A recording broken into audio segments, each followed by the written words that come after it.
Praise the Lord. सबको जय मसीह की परमेश्वर आशीष करे। मेरे प्रिय परमेश्वर के लोगों, आज इस समय एक बहुत ही खास विषय पे हम लोग थोड़ा सा चर्चा करेंगे बाइबल के अनुसार।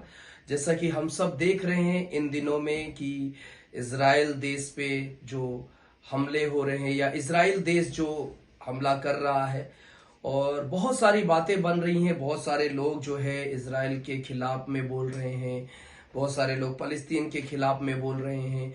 तो ये सब क्या है, आखिर ये क्यों हो रहा है? हम थोड़ा सा इसके बारे में बाइबल से भी देखेंगे कि बाइबल में इसके बारे में क्या लिखा है, और क्या सच में इज़राइल जो है फलस्तीन देशों के ऊपर कब्जा कर रहा है, या वो अपने अधिकार के लिए या अपने वजूद के लिए लड़ रहा है। क्या है आखिर जो ये इज़राइल का इतिहास क्या है, शॉर्ट में जो है उसके बारे में हम जानने की कोशिश करेंगे, ताकि बाइबल से कुछ बातों को समझ सकें और हमारे जो मसीह भाई बहन हैं वो भी इस बात को समझ सके कि जो भी घटनाएं, जो भी बातें हो रही हैं वो बाइबल के अनुसार हैं, उसके अलग कुछ भी नहीं है। तो सबसे पहले मैं आपको बताना चाहता हूं कि जो इज़राइल है उसका इतिहास जो है बाइबल के अनुसार अगर हम देखते हैं, तो सबसे पहला जो बात है यहाँ पे, इज़राइल शब्द का जो अर्थ है वो है स्ट्रगलिंग विथ गॉड। और हम सब इस बात को जानते हैं कि परमेश्वर के साथ मलयुद्ध करने वाला। और अगर आप इसके बारे में देखेंगे, इज़राइल के बारे में, तो इज़राइल का जो शुरुआत है अब्राहम के वंशज से ही है, और जो कि परमेश्वर के द्वारा वायदे के देश में पहुंचाने के लिए परमेश्वर ने जो बात अब्राहम से कही थी, और वो बात हर एक जो कार्य है परमेश्वर ने पूरा किया। और हम लोग यहाँ पे देखते हैं यहोशू की किताब और 24 अध्याय और 2 वचन में देखेंगे। तो अगर आपके पास बाइबल है तो मैं चाहता हूं कि अपने बाइबल को भी आप निकाल लीजिए और वचनों को देखेंगे। जैसा कि लिखा है यहोशू की किताब पुराने नियम में, और यहाँ पे 24 अध्याय है और 24 अध्याय के 2 वचन में इस प्रकार से लिखा है, तब यहोशू ने उन सब लोगों से कहा, प्रेज द लॉर्ड, हालेलुया। तब यहोशू ने उन सब लोगों से कहा, इज़राइल का परमेश्वर यहोवा और जो है इस प्रकार कहता है, प्राचीन काल में अब्राहम और नाहोर का पिता तेरा आदि तुम्हारे पुरखा परात महानद के उस पार रहते हुए दूसरे देवी देवताओं की उपासना करते थे, और मैंने तुम्हारे मूल पुरुष अब्राहम को महानद के उस पार से ले आकर कनान देश के सब स्थानों में फिराया और उसका वंश बढ़ाया और उसे इसहाक को दिया, और फिर मैंने इसहाक को याकूब और यसाव दिया। मेरे प्रियो, इज़राइल का जो एक इतिहास है अगर हम देखते हैं, तो यहां पे याकूब जब परमेश्वर से, जब स्वर्गदूत से जब मलयुद्ध कर रहा था, और उस समय जब स्वर्गदूत ने उससे पूछा कि तेरा नाम क्या, उसने कहा याकूब, और याकूब का मतलब है धोखा देने वाला। और यहां पे हम देखते हैं याकूब जो है अपने भाई को, जो एसाव है, उसको जो है 2 बार धोखा दिया। पहलौठा एक तो उसका ले लिया, उसके बाद जो है उसकी आशीषों को भी जो है उसने ले लिया। तो जब स्वर्गदूत ने उस नाम को जब सुना, तो उसको कहा कि आज से तेरा नाम जो है इज़राइल होगा। और मैं आपको बताना चाहता हूं, वहीं से जो है इज़राइल का शुरुआत हुआ, और परमेश्वर ने उसको अपना निज भाग करके माना। और कुछ भविष्यवाणियों को भी हम देखते हैं वचन के अनुसार, जो आज के समय में, इन दिनों में हम देख रहे हैं, या बहुत बार ऐसे जो है कार्य हुआ है, और बार बार जो है देश में या तमाम बार बार जो है लड़ाइयों को हमने देखा है। और आज हम कुछ बाइबल की भविष्यवाणियों को भी देख रहे हैं जो किस प्रकार से पूरी हो रही है।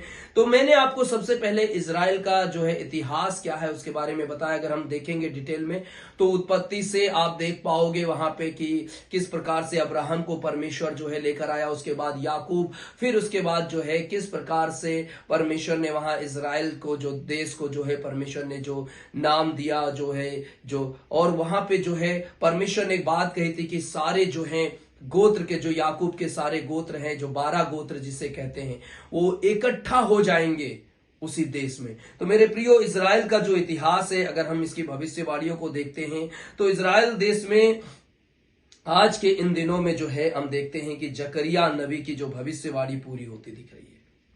जकरिया नबी की भविष्यवाणी जो है यरूशलेम के बारे में, परमेश्वर की जब ये भविष्यवाणी है, तो यहां पे भी हम और कुछ वचनों को देखते हैं जो कि यहां पे लिखा है यजकेल की किताब में। अगर आप पढ़ोगे 37 अध्याय 21 वचन को, आप जरूर उसको निकाल के पढ़ें, तब आपको पता चलेगा कि सच में जो है बाइबल जो है यरूशलेम या इज़राइल के इतिहास के बारे में क्या कहती है, और ये जो लड़ाइयों के विषय में देखते हैं उसके बारे में क्या कहती है।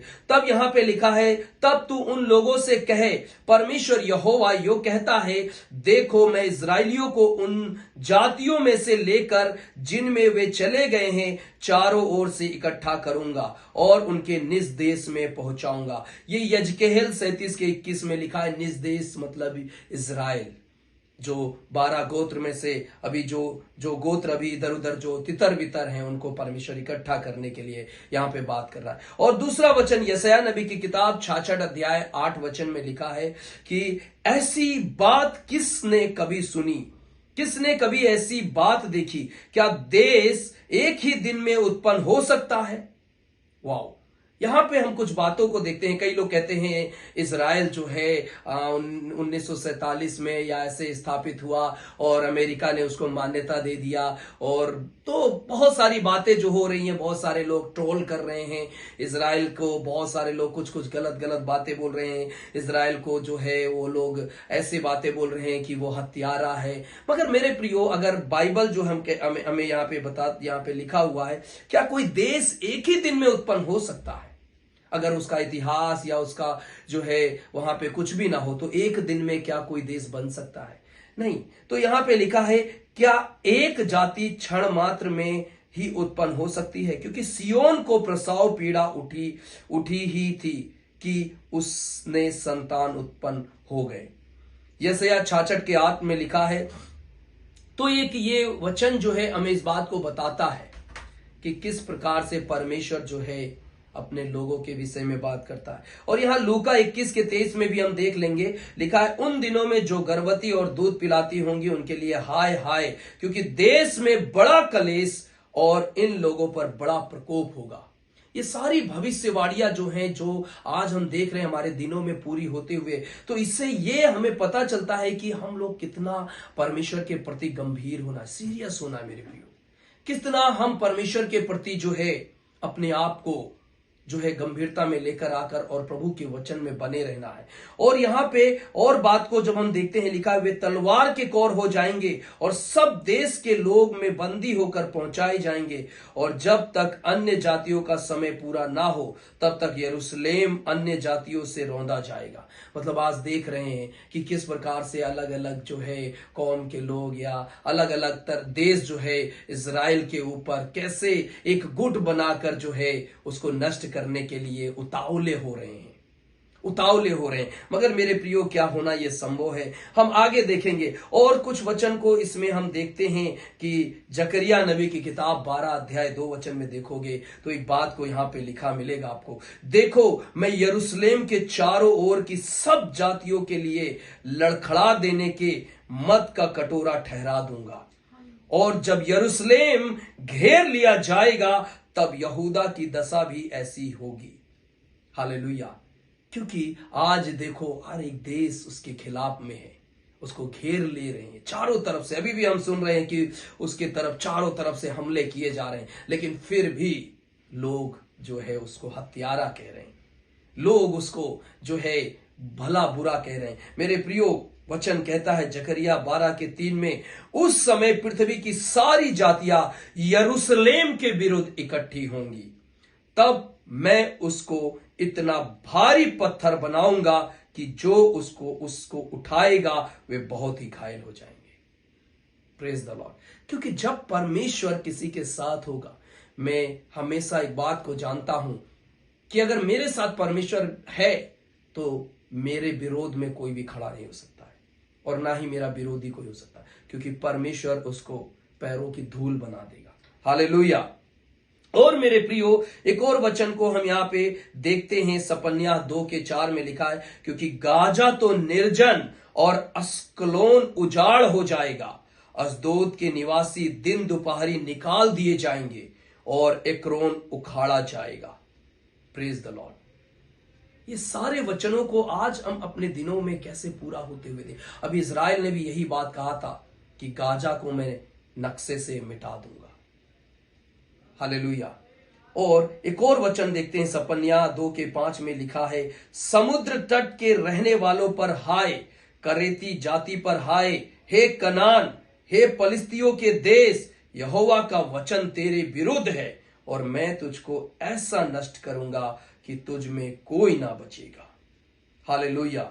और एक वचन जब हम यहां पढ़ते हैं, आमोस 1:7 में लिखा है, इसलिए मैं परमेश्वर गाजा की शहरपनाह में आग लगाऊंगा और उससे उसके भवन भस्म हो जाएंगे।